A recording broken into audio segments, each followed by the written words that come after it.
निफा वायरस एक ऐसा वायरस जो कि कोरोना वायरस से भी ज़्यादा खतरनाक है। इसका सिर्फ और सिर्फ 2 कन्फर्म केस ने पूरा इंडिया को हाई अलर्ट पे रखा हुआ है। तो ये निफा वायरस ह्यूमन में आया कहाँ से और ये निफा वायरस फैलता कैसे है? देखिए, निफा वायरस जो फ्रूट बैट्स यानी कि चमगादड़ होता है उसमें पाया जाता है।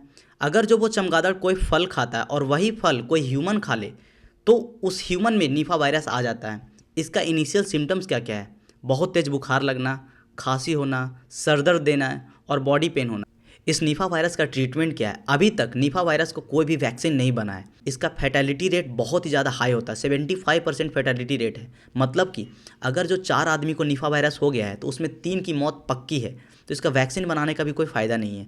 लेकिन आपको इससे बिल्कुल भी डरना नहीं है, क्योंकि ये कभी भी कोरोना जैसा फैल ही नहीं सकता, कभी भी पैंडेमिक नहीं हो सकता है। इसका पैंडेमिक होने का चांस बहुत ही रेयर है, क्योंकि ये रिस्पिरेटरी ड्रॉप से नहीं फैल सकता, आमने सामने बातचीत करने से नहीं फैल सकता है।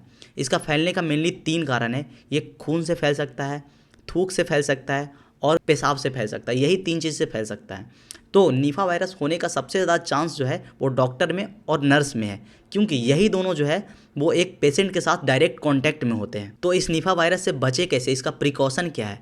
कभी भी आपको गिरा हुआ फल बिल्कुल भी नहीं खाना है। अगर जो आप मार्केट से कोई फल लाते हैं और उसमें कोई छेद हो, उस पर कोई दाग हो, तो वो फल को बिल्कुल भी नहीं खाएं। कोई भी फल लाएं तो उसको अच्छे से धो के खाएं।